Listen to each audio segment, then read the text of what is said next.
Yeouido Cherry Blossom Festival is a yearly event that takes place in spring behind the National Assembly building in Seoul, South Korea.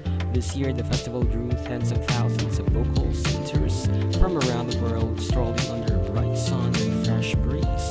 Apart from the spring flower gardens and the cherry blossom canopies, other highlights include interactive artworks, musical performances, vibrant art installations, and brand booths that keep the festivities more perky and fun.